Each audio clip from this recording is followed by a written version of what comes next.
দেখেন শিরনি, এটা শিরি শব্দ থেকে এসছে। শিরি মানে মিষ্টি, বাড়িতে যে চিনি থাকে এটাও শিরনি হলো। এটা শাব্দিক অর্থ হলো যে কোনো মিষ্টি জিনিসের নাম শিরনি। এইবার যুগ আস্তে আস্তে আগিয়ে যাচ্ছে। আগে আমরা কম্পিউটারে উইন্ডোজ 6, উইন্ডোজ 7, উইন্ডোজ 8, 11, 12 চলছে এখন হলো। অ্যান্ড্রয়েডের ভার্সন আপডেট হচ্ছে। নবীর যুগে যখন কোনো ফাতিহা হতো বা নবীর যুগে ওলিমা হতো বা বিয়ের কোনো অনুষ্ঠান হতো, নবী সাল্লাল্লাহু আলাইহি ওয়াসাল্লামের যুগে শুকনো খেজুর ছড়ানোর নিয়ম ছিল, খেজুর দেওয়া হতো, ঠিক আছে, মিষ্টি মুখ করানো লোকের উদ্দেশ্য এটাই। যুগ একটু আগিয়েছে, মানুষ মডার্ন হয়েছে, কেউ শুকনো খেজুর না দিয়ে মিষ্টির ব্যবস্থা করলো। কেউ বললো যে মিষ্টি তো হচ্ছেই, তো আমি একটু তোমাদের সন্দেশ খাওয়াবো।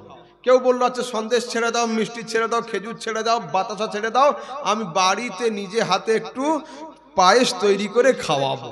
এর উদ্দেশ্য হলেও মানুষের মুখ মিষ্টি করা, এটা সম্পূর্ণ জায়েজ, এতে কোনো আপত্তি নেই। এখন বেশ কিছু আলেমদের আবার এগুলো সহ্য হয় না। বর্ধমানের দিককার একজন আছেন, উনি কি বলেছিলেন, মাজারের শিরনি খাওয়া আর শুকরের মাংস খাওয়া। তো যদি একটা প্লেটে শুকরের মাংস থাকে তো আমি শুকরের মাংসটা খাবো, কিন্তু সুন্নিদের শিরনি আমি খাবো না।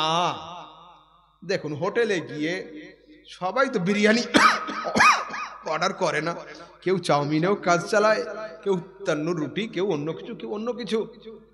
তো যদি হোটেলে মনে হচ্ছে ওই জিনিস পাওয়া যেত, এরা হয়তো ওটাই অর্ডার করে বসতো। হ্যাঁ, একদিকে হালাল খাবার রয়েছে শিরনি, ওটা খাবে না, শুকরের মাংস খাওয়া চলবে। হায় আফসোস, এটা কোথাকার শরিয়াত, খবরদার নয়। মুসলিম শরীফে সহিহ হাদিস, আগামী কালকের চায়ের দোকানে বসে বলতে পারবে না যে আহমদ রেজা জয়ীফ হাদিস দিয়ে গিয়েছে বা ভুল হাদিস। জি না, মুসলিম শরীফের হাদিস। রাসূল বলছেন ইন্না শায়তানা ইস্তাহিল্লু তুআমা আন লা ইউযকারা ইসমুল্লাহি আলাইহি, শয়তান সেই খাবার খেতে পারে না যে খাবারের উপরে বিসমিল্লাহ পাঠ করা হয়। শয়তান সে খাবার খেতে পারে না। তো আমাদের শিরনিতে শুধু বিসমিল্লাহ থাকে না, আউযুবিল্লাহও থাকে। শুধু আউযুবিল্লাহ বিসমিল্লাহ থাকে না, চার কুল থাকে। শুধু চার কুল থাকে না, সূরা ফাতিহাও থাকে। তো শয়তান কেন, শয়তানের আব্বা যদি চলে আসে তবুও সুন্নিদের শিরনি খেতে পারবে না। আসাদ ইকবাল একজন শায়ের আছে, লিখেছিলেন উনি, गौस का फातिहा तुम करो शान से, शिरनी बांटना लोग पहचान के, कौवा खाने की लत पड़ गई हो जिन्हें, उन्हें मुर्गा खिलाना जरूरी नहीं। खबरदार। আর বলুন কারো কিছু।